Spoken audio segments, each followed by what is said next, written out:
Good evening, everybody, and thanks for joining at Zach's Muscle Motors. I'm Zach. Tonight's topic is going to be on the MDS Delete and the cam swap on the Charger I did a couple years ago. Now, I stayed away from this topic because it was something I really didn't want to talk about. It was something that upset me very, very much, and I spent a couple months of my life really dealing with it every single day, and I wanted nothing else to do with it. So I apologize. I haven't really answered your questions about it. Today, I'm just going to give you kind of a brief overview of what exactly happened, what I did, and what the outcome was. So more or less, I had a 2013 Charger. It was a Pursuit Police Edition. I picked it up for $8 grand. I mean, it was a steal, really. And I got it, drove it for a little while, and it was a month and a half, and I noticed a slight ticking. Well, I had a V6 Charger too that had a lifter tick in it. It was like the rocker is similar with tick in it, and they replaced it 2 or 3 times before they finally got it right where it knocked all that stuff off. So I kind of thought, well, maybe the same thing. I was really unfamiliar with the Hemis. I was unfamiliar with the 3.5 V6s and all that stuff. I'm not really a Mopar guy, especially when it comes to that newer stuff.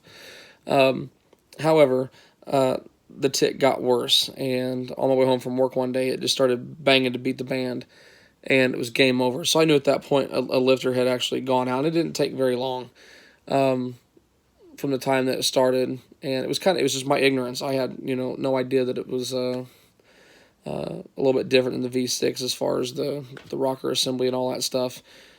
But moving beyond the minutia, pulled the heads and stuff off, got the lifters out of it, and got the cam out of it. And sure enough, there was a lifter that the needle bearings had locked up in, needle roller bearings, whatever, had failed. The roller failed. It wiped the lobe on the camshaft. Of course, it wiped out the lifter. It was totally destroyed. So we took the whole top end of the motor apart and replaced the cam, replaced the oil pump and the screen, pick up all that stuff. We cleaned that out as best we can. I know I got some guys saying, well, if I had had some metal shavings in my motor, I would have put it in a tank and all that. You're absolutely right, but when you're in a pinch and you don't have the money to go rip everything out and dump it to a tank, there's people out here that you just kind of got to do the bare minimum to get by and do the best you can, and that's kind of the position I was in at the time.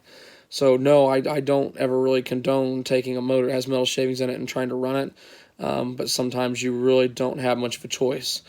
So we cleaned it absolutely the best we could, and put a new cam, new oil pump, new lifters, the lifter saddles, all that stuff that hold them in place, pump and pick up the whole 9 yards, and I did an MDS delete on it. So I was doing away with the whole shutting the cylinders off and stuff, and got it all put back together, went to fire the car, and it fired up, and it started throwing error codes. And I don't even remember what the error codes were. There's no way that I can go back and look it up. I don't have that phone anymore. I have no way of knowing what those codes were. But it was a connection lost with the bus and the ECM, PCM, all this stuff. Misfire codes, and I think there was some MDS delete or MDS codes and stuff that was getting thrown. But more or less, like I got a Diablo tuner and tried to go through and correct it and turn the MDS delete off, but I couldn't really do anything with that because it wasn't connecting with the computer. And we checked everything and checked everything and checked everything, and there was nothing unplugged, there was nothing undone. The car would fire up and run, but you have to hold it RPM, and it wasn't too bad, but when you try to let it idle, it would just die. So there was a lot of things went wrong with it. I was ignorant when I was trying to work on it, and that's the absence of knowledge. I really just didn't know any better. I didn't understand the system of that vehicle and the engine management and all that stuff, and you don't know until you know. So there's nothing wrong with being ignorant to it. I was just doing the best I could. The old stuff, I'm good with the old stuff. It's the new computerized stuff like that when you start having those kinds of issues that I just don't understand. So more or less, I tried the Diablo Sport tuner. That did nothing for me. Went through, rechecked everything that I put back together and everything. That stuff was all fine.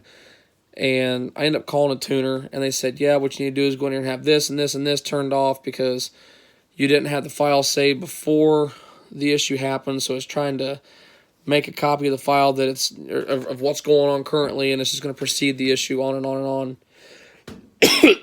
And it's kind of where I was at. It was going to cost me another $700 a tune. The thing had been down for like 2 or 3 months. I didn't give that much for the car. I was done with it at that point. It wasn't fun for me. It was a nightmare. And I made the decision just to let it go. I was like, I'm done with it. Wipe my hands of it. You know, I got something else to drive. It's not a big deal. And that's where I was. So as far as you guys asking, like, well, how are the lifters and stuff doing now? Honestly, I don't know. I don't have the car. They could be doing great for somebody else, but they didn't do me anything.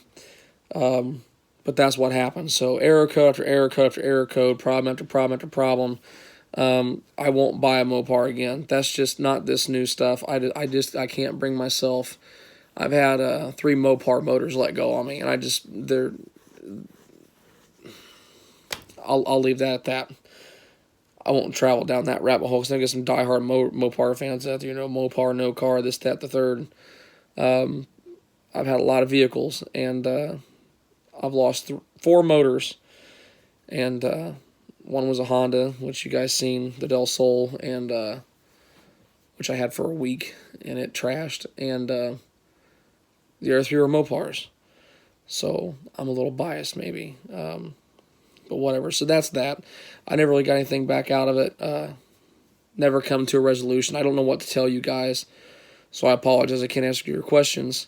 But that's just the way that it is. That's the way that cookie crumbled, and it crumbled terribly, and I'll never go down that road again. So with that said, I hope that kind of gets that topic off the table, and we can move forward from this, and just do other videos and stuff that maybe I know a little bit better. I tried, you know, and I have no doubt that if I would have spent some more time studying and all that kind of stuff, but with the hours I work and then sitting down to study all this stuff and trying to figure it out, and it's not something that I have the desire to do. So that's just the long and short of it. So you guys take care. I'll see you on the next video, and thanks for joining in. Like, share, and subscribe if you enjoyed, and share with your friends. Also, go to Zach's Muscle Motors on Instagram and Facebook, and you can find more content there. So you guys take care. I'll catch y'all later. Have a good night.